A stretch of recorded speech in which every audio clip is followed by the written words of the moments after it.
नमस्कार दोस्तों, एक नया वीडियो, नई माहिती और कुछ नया जानने और देखने और परिचय करने के लिए हमारे चैनल जीजे20 सुकेश 51 ट्रैवलर्स में आपका स्वागत है।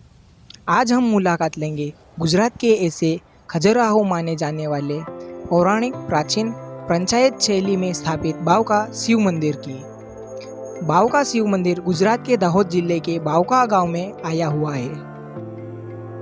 यह मंदिर दाहोद से 14 किमी अंतर पे आया चांदावाड़ा नाम के हिरलाव तालाब नजदीक एक टेकरी पर आया हुआ है। इस हिरलाव तालाब के निर्माण में बारिया के राजा हीरा राजशाही की गई थी। यह 1000% आदिवासी वाला गांव है। 1000 साल पुराना खजुराहो शैली वाला यह मंदिर सोलंकी वंश के शासक भीमदेव दूसरे का शासनकाल दरमियान बनाया गया था। पोरबंदर के पुरातत्व मधुर फंसाकी इसको निगरानी के नीलकंठ मंदिर के नाम बाकी बनाए थे, परंतु यही में मिले एक शिलालेख ईस्वीसन 1234 विश्व विक्रम संवत 1990 की साल बताता है। इसलिए कह सकते हैं कि यह मंदिर 12वीं सदी का है। स्थानिक कथा अनुसार यह मंदिर एक देवदासी ने एक रात में बनाया था और अन्य मान्यता अनुसार एक ही रात में यह मंदिर बनवाने की कामगिरी शुरू की, परंतु कोई कारण के हिसाब से मरघा बोलने की वजह से शिल्पकार द्वारा सुबह होते ही मंदिर की कामगिरी आधी छोड़ के अलग यात्रा से निकल गए थे। आज़ादी के बाद बहुत समय तक यह मंदिर बंद रहा था। उसी दौरान यहाँ की बहुत कलाकृति की चोरी हो गई थी। गवर्नमेंट द्वारा राष्ट्रीय स्मारक NGJ 1717 जाहिर किया गया और पुरातत्व विभाग द्वारा इसका समारकाम हुआ था। पूर्वाभिमुख ऐसा यह मंदिर पंचायतन प्रकार का है, जिसमें एक मुख्य मंदिर और 4 पेटा मंदिर इसकी उप दिशा में आए हुए हैं। यह मंदिर हिंदू धर्म की विचारधारा, धर्म, अर्थ, काम और मोक्ष का संदेश देता है। यह मंदिर उसके समय का श्रेष्ठ मंदिर माना जाता है और अभी तक पत्थरों द्वारा निर्मित मंदिर अभी तक खंडित अवस्था में है। यह सोनार्क में आए मंदिर जैसी नींव जैसा है, परंतु उसका कद बड़ा है। मंदिर का रंग मंडप भी खंडित अवस्था में है। शिखर की कोतरणी मियाणी के मंदिर जैसी ही है, इसलिए इसका समय नक्की करने में मदद मिली थी। उसकी मूर्ति और कोतरणी से भी इसका समय नक्की हुआ है। मंडप के छोटे स्तंभ की रचना सरल है। मंदिर का छत नाशवंत है। मंडप के छत और टूटे हुए अवशेष नजदीक में बिखरे हुए हैं। मंदिर की बाहर की दीवार और गर्भगृह द्वारा या देवी देवता और अप्सरा की कोतरणी हुए, इसलिए इसको गुजरात के खजुराहो का उपनाम मिला है। मंदिर के गर्भगृह में शिवलिंग स्थापित है, जहां नजदीक में माता पार्वती जी और भगवान गणेश जी की प्रतिमा है। सूर्य का प्रथम किरण माता पार्वती जी की मूर्ति पर पड़ता है। मंदिर के गर्भगृह में भगवान श्री गणेश जी विराजमान है।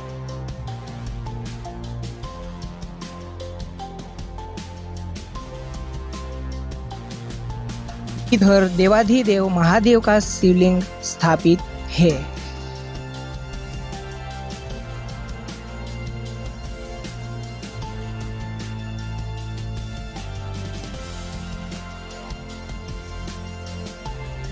लोक मान्यता अनुसार इधर भगवान शिव सभी भक्तों की मनोकामना पूर्ण करते हैं।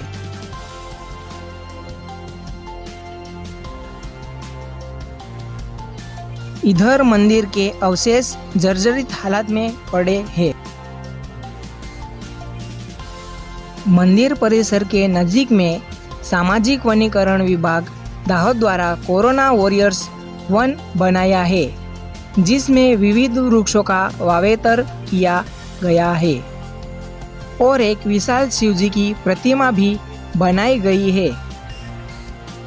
यह वन कोरोना काल में वॉरियर्स को सेवा देने वाले को समर्पित किया गया है। गुजरात सरकार और दाहोद टूरिज्म द्वारा इस मंदिर को पर्यटक स्थल तरीके विकसित किया जा रहा है।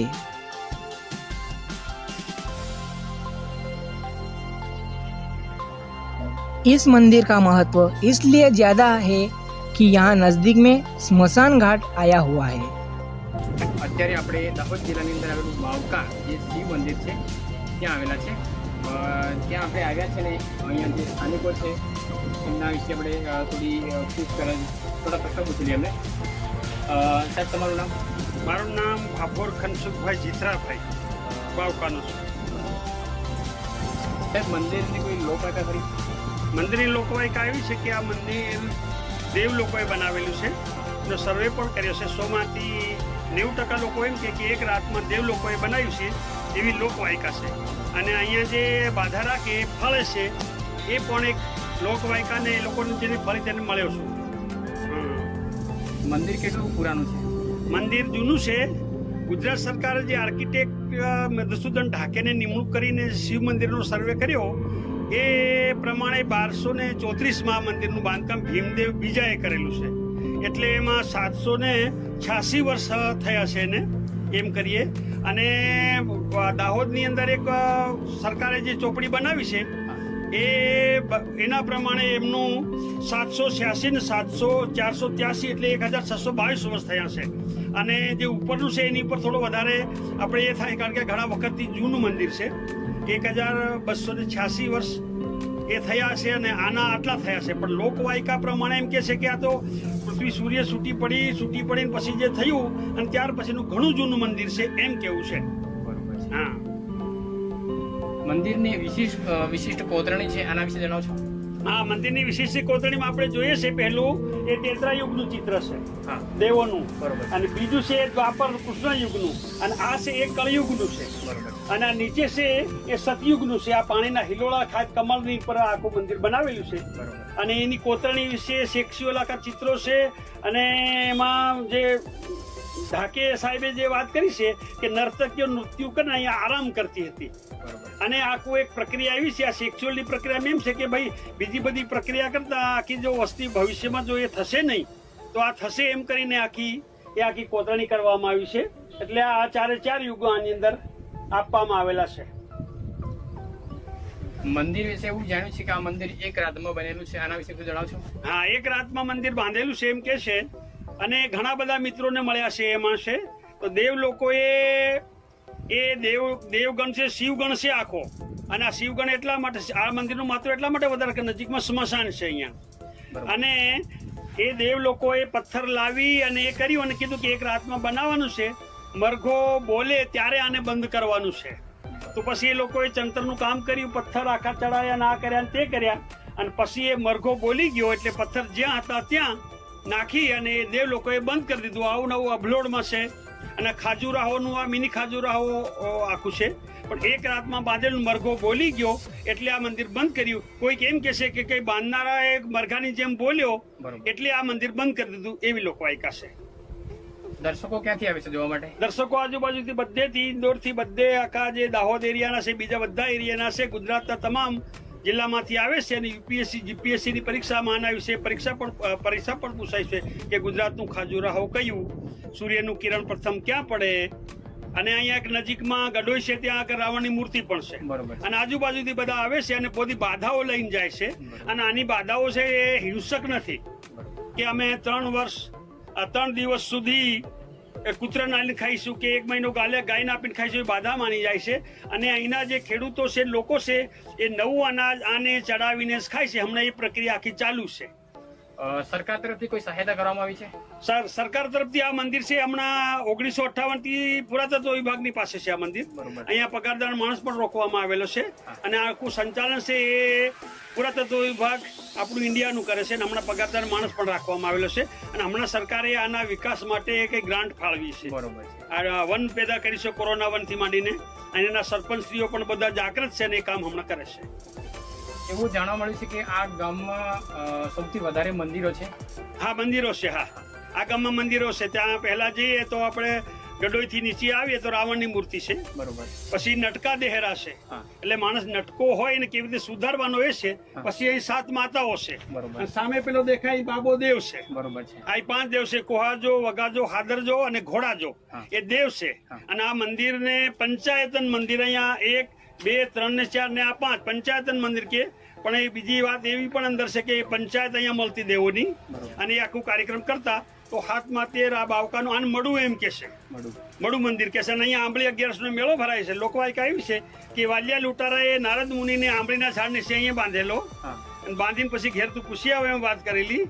અને ત્યારથી એ આંબળી 11નો મેળો અહીંયા દર વર્ષે ઢોલ નગારા સાથે ભરાય છે. બરોબર. અને આખો એરિયા ટ્રાઇબલ એરિયા છે બરોબર છે. અને લોકો એનો લાભ લે છે. દર્શકોને કશું સંદેશ કશું માહિતી આપવા માંગો છો? હા, દર્શકોને મારે સંદેશો એ આપવાનો છે કે ભાઈ આ લોકો જે લઈને આવ્યા છે ટ્રાઇબલ કલ્ચર વાળા એ બહુ સરસ કામ કરી રહ્યા છે. મને બહુ આનંદ થયો છે. બરાબર. અને અમે ગૌરવ અનુભવીએ છીએ. અને શિવ ભગવાન એ લોકોની ઉપર કૃપા વરસાવે, એ લોકોનું કામ સરસ થાય. અને તમે લોકો પણ આ મંદિર નજીક છે, કેટલાક અહીં નજીક વાળા બહુ આવતા નથી, બરોબર. તો અહીંયા જ આપણે બાદા આખડી વાળા તમે બીજે જાઓ તેના કરતા અહીંયા આ મંદિર બહુ વજનદાર છે. અને દર્શક મિત્રોને કહીએ કે તમે આવીને એનો લાભ લઈ અને સાત્વિકતા કરી થોડું આધ્યાત્મિકતા વધે એવું આપણે કરવા જેવું છે. અને આજુબાજુના લોકો 2-3 જણા લોકોને મળ્યા કે કઈ દૂરથી આવે અને નજીકના આપણે લાભ નથી લેતા, તો અહીંયા આવીને હવે જો કે લાભ લેશે ને વધ્યો છે, અહીંયા શિવ ભંડારો થાય છે, બધું થાય છે. એટલે એટલી મારે વાત કેવી છે કે અહીંયા આવીને, અને અહીંયા એક બીજી વિશેષતા બહુ મોટી છે. હમણાં છે પૂજારી સોમવારે નાગના દર્શન કરે છે. હું સાપ પકડું છું જાતે. બરોબર. તો એ સાપ નીકળ્યો અને જોયો ને પછી અંદરથી એ નીકળી ગયો. ભાઈ પણ અહીં બેઠેલા છે હમણાં. અને એ રીતે નાગના દર્શન પણ અહીંયા થાય છે શિવ. કારણ કે શિવની મૂર્તિમાં તમે જુઓ તો નાગ, કાચબો અને બળદ એ 3 શિવના મુખ્ય છે. અને એ દ્રષ્ટિએ આનું મહત્વ ઘણું બધું છે. પણ ગામના નજીકના લોકો બહુ હજુ સમજી શક્યા નથી. હવે ધીરે ધીરે સમજે છે. તો એ દર્શન કરવા માટે આવે ને પોતાનું કંઈક આખું કરે તો એ આનંદની વાત થશે. એટલું કહેવાનું છે. આભાર તમારો. જય ભોલેનાથ, જય ભોલેનાથ. જય ભોલેનાથ, જય જગત, જય જગત, જય જોહાર. જય જોહાર.